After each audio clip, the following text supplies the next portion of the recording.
रमज़ान का आगाज़ कब से हो रहा है, इस हवाले से पूरी तफसील इस वीडियो के जरिए आपको पेश करेंगे। आदाब, इस्तकबाल है आपका। आप देख रहे हैं सोशल मीडिया प्लेटफॉर्म, मैं हूं आपके साथ सना वारिस। तो रमज़ान का आगाज़ जुमेरात को होगा। अब ऐसा किसका कहना है, ऐसा किन किन ममालिक की तरफ से कहा गया है, ये पूरी तफसील आपको दे देते हैं। 3 ममालिक ने सरकारी तौर पर ऐलान कर दिया है कि रमज़ानुल मुबारक की शुरुआत जो है जुमेरात से हो रही है। तो जहाँ एक तरफ आलम इस्लाम रमज़ान मुबारक का चांद देखने के मुंतज़िर हैं, वहीं अब तक 3 ममालिक ने बाज़ाब्ता तौर पर रमज़ान के आगाज़ की तारीख का फैसला कर लिया है।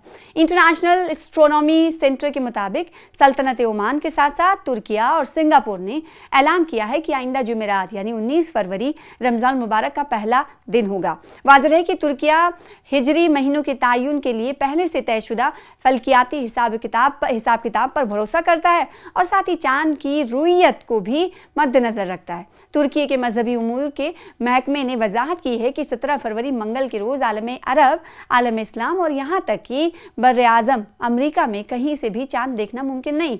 इसीलिए उन्होंने जुमेरात को यकुम रमज़ान करार दिया है।